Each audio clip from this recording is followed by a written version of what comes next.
সার সংকটে কৃষকদের ভোগান্তি নিয়ে রাজশাহী থেকে সরাসরি যুক্ত হচ্ছেন সহকর্মী সাইফুর রহমান রকি। তার সঙ্গে আছেন রাজশাহী জেলা কৃষি সম্প্রসারণ অধিদপ্তরের অতিরিক্ত উপপরিচালক সাবিনা বেগম। রাজশাহী বিভাগের বিভিন্ন জেলায় কৃষকরা চরম সার সংকটে ভুগছেন এবং এই কারণে তাদের যে ফসল উৎপাদন করতে গিয়ে ব্যাপক সমস্যা হচ্ছে এমন অভিযোগ কিন্তু কৃষকরা আমাদের কাছে করেছেন। এই নিয়ে আমরা আসলে কথা বলতে রাজশাহী কৃষি সম্প্রসারণ অধিদপ্তরের অতিরিক্ত উপপরিচালক সাবিনা বেগমের সাথে কথা বলতে চাই। আমরা আসলে তার কাছে জানতে চাই যে এখন রবি মৌসুম চলছে, বিভিন্ন ফসল কৃষকরা মাঠে উৎপাদন করছেন। প্রতি বছরই কিন্তু আমরা এই অভিযোগটা পেয়ে থাকি যে সার সংকটে ভুগছে কৃষক।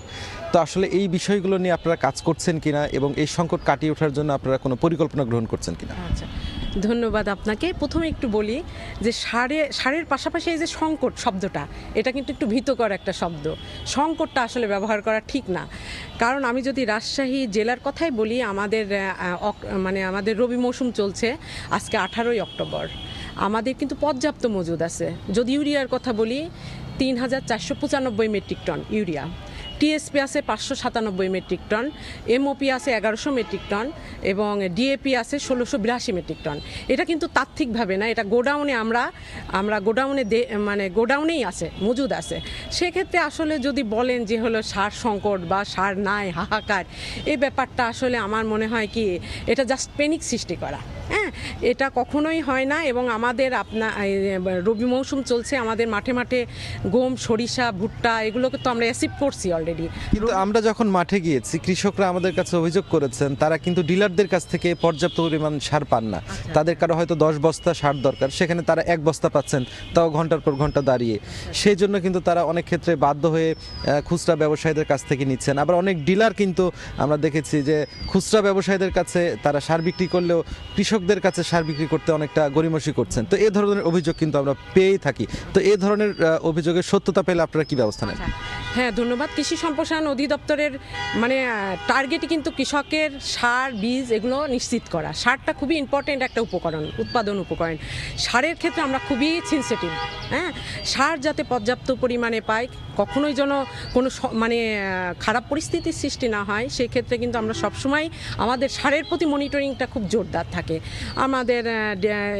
আমাদের উপসহকারী কৃষি কর্মকর্তা থেকে ব্লকে যারা থাকে এবং বিভিন্ন ক্যাডার অফিসাররা সার্বক্ষণিকভাবে গোডাউনে তদারকি সার বিতরণ কার্যক্রম তদারকি করছে, মনিটরিং করছে এবং আমরাও জেলা পর্যায় থেকে সার্বক্ষণিকভাবে তদারকি করছি।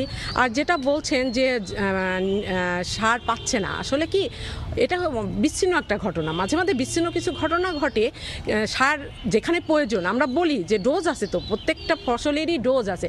সেই কৃষকরা কি করে, হয়তো বা কখনো কখনো ডোজের চেয়ে বেশি দিতে চায়। কিন্তু এ নিয়েও আমরা কাজ করি। আমরা বিভিন্ন উঠোন বৈঠক বলেন, আমাদের সম্প্রসারণের যে বিভিন্ন মাধ্যম আছে সেগুলোর মাধ্যমে কিন্তু আমরা বলি যে বেশি সার ব্যবহার করা মানে আপনার অর্থের অপচয় হওয়া, পরিবেশের দূষিত হওয়া, মাটির উৎপাদনশীলতা নষ্ট হয়ে যাওয়া, এই ব্যাপারগুলো বলি। কৃষক তো আসলে আপনিও জানেন একেবারে পর্যায়ে কিন্তু আমরা অনেক কৃষকের কাছে পেয়েছি এ ধরনের অভিযোগ। রাজশাহীতেও কিন্তু আমরা প্রতি বস্তা সারের দাম 200 থেকে 300 টাকা বেশি নিচ্ছে বলে তারা কিন্তু অভিযোগ করেছে। কিন্তু দেখেন, আমরা যখন যাচ্ছি, আমি পার্সোনালি যদি বলি, আমি যখন আমাদের বিভিন্ন মনিটরিং করতে যাই, আমরা লাল সালুতে কিন্তু আমি কৃষকদের এটাও বলি যে লাল সালুতে মূল্য তালিকা লেখা আছে, কেন আপনি বেশি দিবেন? ওইটা দেখেই আপনি দেবেন। আপনি নাগরিক, আপনার কথা বলার জোর থাকতে হবে।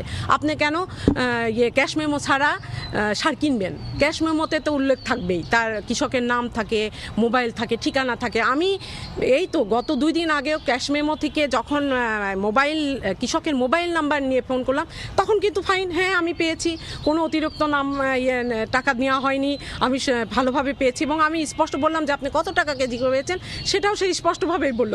তাহলে আমি কিভাবে বলবো যে এখানে বেশি টাকার বিক্রি হচ্ছে বা সার পাচ্ছে না?